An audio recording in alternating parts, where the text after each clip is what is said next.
13 صدی میں منگولیا کے آسمان پر ایک نئی طاقت طلوع ہوئی جس کے قائد چنگیز خان تھے۔ انہوں نے اپنے لوگوں کو جنگ و جدل کے لیے اکٹھا کیا اور ایک بہت بڑی سلطنت کی بنیاد رکھی۔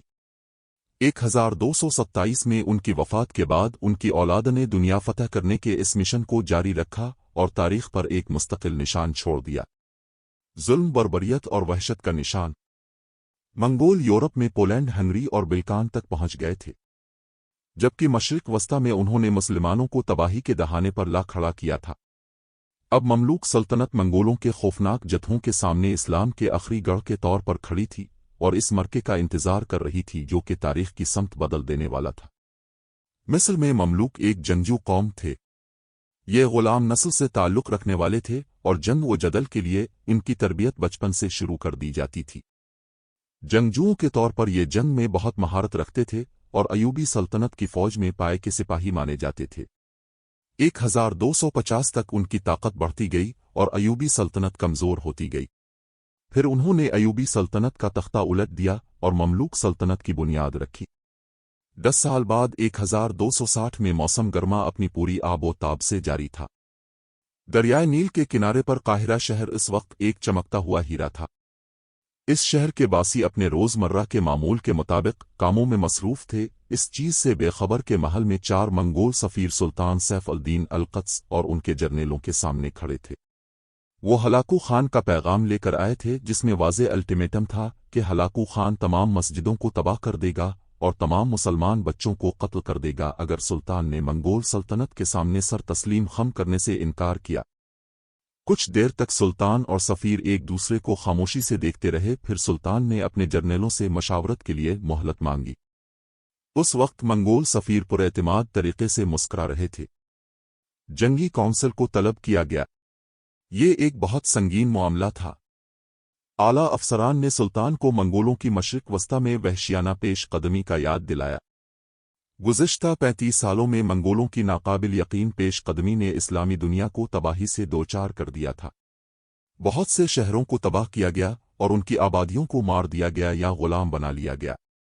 آخر کار منگولوں کا سردار مونکے خان جو کہ چنگیز خان کا پوتا تھا نے اپنے بھائی ہلاکو خان کو منگول فوج کی کمان تھما دی۔ یہ منگولوں کی تاریخ میں جمع کی جانے والی سب سے بڑی فوج تھی۔ مونکے خان نے ہلاکو خان کو مشرق وسطی اور جنوبی افریقہ میں بچے ہوئے اسلامی ممالک کو فتح کرنے کی ذمہ داری سونپی۔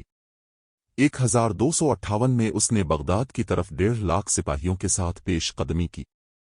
عباسی خلافت اگرچہ اب اسلامی دنیا میں سیاسی طاقت کا مرکز نہیں تھا مگر پھر بھی اسلامی دنیا کا فکری مرکز مانا جاتا تھا۔ فروری میں منگولوں نے عباسی دربار کے اندر سے غداری اور عباسی خلیفہ کی اپنی نااہلی کا فائدہ اٹھایا اور عباسی خلافت جو کہ اپنے عروج پر اسلامی دنیا کا مرکز تھی کو تار تار کر دیا۔ ہزاروں لاکھوں لوگوں کو قتل کر دیا گیا یا پھر غلام بنا لیا گیا۔ شہر کو مکمل طور پر تباہ کر دیا گیا۔ لائبریری کو آگ لگا دی گئی۔ آپاشی کا جدید نظام تباہ کر دیا۔ کہا جاتا ہے کہ تباہی اتنی زیادہ تھی کہ زراعت کو پوری طرح بحال ہونے میں صدیاں لگ گئیں۔ 1 سال بعد جب 1259 میں بغداد کی تباہی کے اثرات مسلم دنیا ابھی تک محسوس کر رہی تھی، اسی دوران ہلاکو خان نے سیریا میں 60,000 کی فوج کے ساتھ پیش قدمی کی۔ منگولوں کی پیش قدمی کی رفتار خوفناک تھی، اتنی خوفناک کہ وہ جنوری 1260 تک شہر کے دروازوں تک پہنچ گئے اور صرف 6 دنوں میں شہر کی دیوار گرا دی اور شہر میں داخل ہو گئے۔ شہر میں حملے کے وقت منگولوں کے ساتھ ان کی ماتحت ریاستوں سے آرمینیائی اور فرینکش سپاہی بھی شامل تھے۔ شہر میں داخل ہو کر انہوں نے تمام مسلم اور یہودی مردوں کا قتل عام کر دیا جبکہ عورتوں اور بچوں کو غلام بنا لیا گیا۔ آرمینیا کے عیسائی بادشاہ کو شہر کی تباہی میں مدد کرنے کے لیے خاصا معاوضہ دیا گیا تھا۔ اس شہر کی تباہی کا سننے کے بعد باقی سیریا میں کسی میں بھی منگولوں کا سامنا کرنے کی ہمت نہ رہی۔ مارچ تک سیریا کی تمام چھوٹی ریاستوں نے منگولوں کے سامنے ہتھیار ڈال دیے۔ الیپو کی تباہی کے ساتھ ہی تقریباً تمام اہم مسلم شہر تباہ ہو چکے تھے اور مملوک اسلام کا آخری طاقتور قلعہ رہ گئے تھے۔ منگولوں کے لیے مصر ان کا اگلا نشانہ تھا۔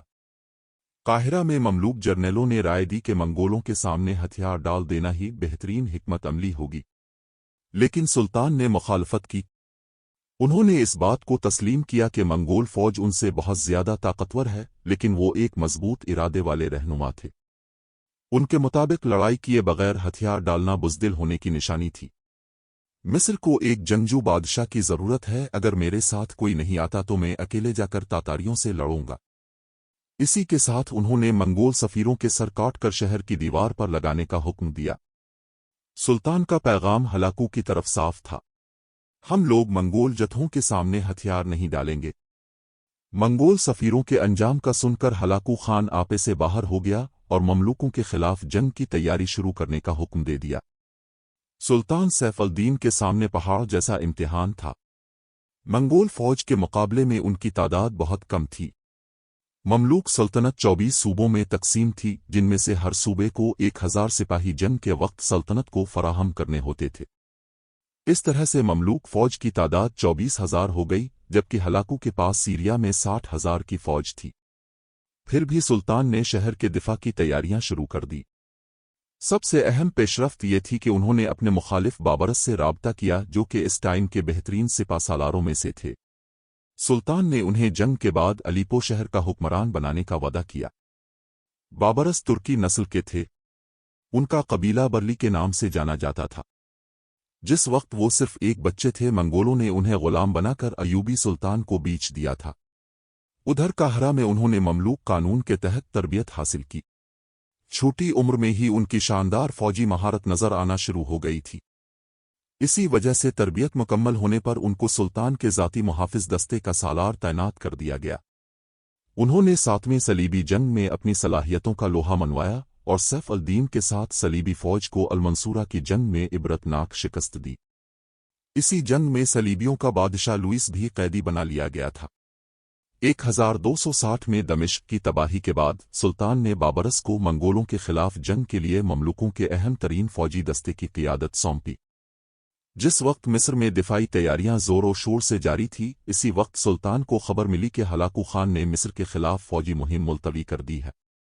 दरअसल मंगोलों के सबसे बड़े सरदार मूंके की मौत ने हलाकू को नए सरदार के इंतखाब के लिए कराक्रम वापस लौटने पर मजबूर किया था। हलाकू ने अपने जर्नल कतबोका को सीरिया के दिफा की जिम्मेदारी सौंप दी, जब तक वो वापस आकर मिस्र की तरफ फौजी मुहिम का आगाज करे। कतबोका, जो कि अलीपो का गवर्नर बन चुका था, उसे 10,000 सिपाहियों का एक दस्ता भी दिया गया था। इसके अलावा मातहत रियासतों और मकामी जंगजुओं को मिलाकर कतबोका की फौज की तादाद 12,000 तक हो गई थी। हलाकू का अंदाजा था कि यह इलाका 15,000 से ऊपर फौज को ज्यादा अरसे तक सस्टेन करने की सलाहियत नहीं रखता। इसके अलावा जासूसों का अंदाजा था कि ममलूक 15,000 से ऊपर फौज को जमा नहीं कर पाएंगे, और यह अंदाजा बिल्कुल ठीक साबित हुआ, क्योंकि सुल्तान ने 14,000 की फौज जमा की। इसके अलावा मिस्र पर ईसाइयों के हमले की सूरत में दिफा के लिए 10,000 फौजियों को पीछे छोड़ा गया। जुलाई के आखिर में सुल्तान ने फौज के एक बड़े हिस्से को लेकर गजा की तरफ पेश कदमी की, ताकि इस इलाके को अपने लिए महफूज बनाया जा सके। हलाकू की फौज के बड़े हिस्से का कराकरम चले जाना सुल्तान ने मौका गनीमत जाना और बची हुई मंगोल फौज पर हमला करने का अच्छा मौका समझा। सुल्तान ने कुछ सलीबियों को भी खत लिखे कि वो इस जंग में उनका साथ दें, मगर ईसाइयों ने मंगोलों के डर से सुल्तान का साथ देने से इनकार किया और उन्होंने एक दरमियानी रास्ता इख्तियार किया। वो दरमियानी रास्ता ये था कि उन्होंने सुल्तान की फौज को अपने इलाकों से गुजरने दिया। जो ही कितबोका को मुसलमान फौज के चलने की खबर मिली तो वो भी अपनी फौज को हरकत में ले आया। जंग के लिए कितबोका का इरादा मुसलमानों को रास्ते में रोककर जंग करने का था। मंगोल जासूसों ने मुसलमान फौज की तादाद और जगह के बारे में कितबोका को खबर दे दी, जिसके बाद कितबोका ने फौज की रफ्तार तेज की ताकि वो मुसलमानों पर अचानक हमला कर सके।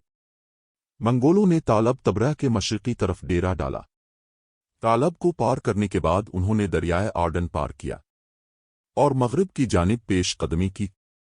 पेशकदमी के दौरान आर्मीनियाई और फ्रेंक दस्तों को लश्कर के आगे की तरफ रखा गया, क्योंकि वो इस इलाके से बखूबी वाकिफ थे और पिछले दस्तों को आसान रास्तों से मंजिल तक पहुंचा सकते थे।